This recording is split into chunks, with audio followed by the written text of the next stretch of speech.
የአባታችን የኖህ ታሪክ።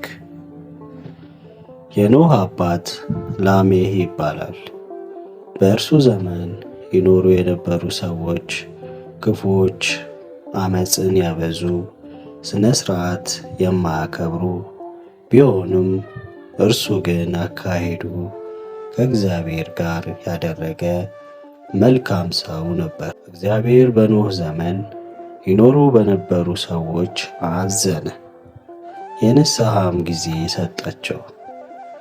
ነገር ግን ሊመለሱ ፈቃደኞች ስላልሆኑ ቀጣቸው። ከዕለታት በአንድ ቀን እግዚአብሔር ኖህን ከእነርሱ የተነሳ ምድር በግፍ ተሞልታለችና እኔ አጠፋቸዋለሁ፣ አንተ ግን የምታድንበትን መርከብ ከጎፈር እንጨት ሥራ አለው። ኖህም እግዚአብሔር እንዳዘዘው መርከብ ሠራ። እግዚአብሔር ክፉዎችን የሚቀጣበት ጊዜ ደረሰ። ኖህንም አንተንና ቤተሰቦችህን ሁሉ ይዘህ ወደ መርከብ ግባ አለው። ከሚበሉ እንስሳት ሁሉ 7 ወንድና ሴት፣ ከማይበሉ እንስሳት ደግሞ 2 ተባዕትና አንስት፣ ከሰማይ አዕዋፋት ወንድና ሴት እያደረግህ በምድር ላይ ለዘር ይቀሩ ዘንድ ለአንተ ትወስዳለህ አለው። ኖህም ባለቤቱን ሴም፣ ካም እና ያፌት የሚባሉ ልጆቹን፣ የልጅ ልጁን፣ ሚስቶቹን እንዲሁም ከሁሉም እንስሳት ወንድና ሴት ይዞ ገባ። እግዚአብሔርም መርከቡን ከኋላ ዘጋው። የሰማይ መስኮቶች ተከፈቱ።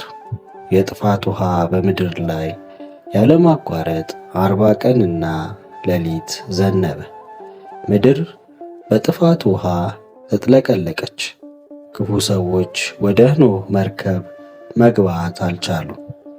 ቤቶቻቸው በጎርፍ ፈረሱ። ምድር በውሃ ተሞላች፣ ተራሮችም በውሃ ተሸፈኑ። አመፀኞቹም ሰጠሙ። ማንም ሸሽቶ ማምለጥ አልቻለም። የጥፋት ውሃው በቆመ ጊዜ የኖህ መርከብ በአራራት ተራራ አረፈች። ኖህም ለእግዚአብሔር መሥዋዕት አቀረበ።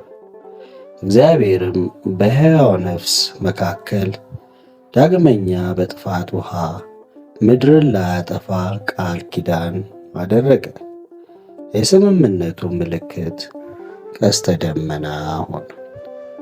ልጆችዬ፣ በሰማይ ላይ የምናየው ቀስተ ደመና ትርጉሙ ምን እንደሆነ ተረዳችሁት አይደል?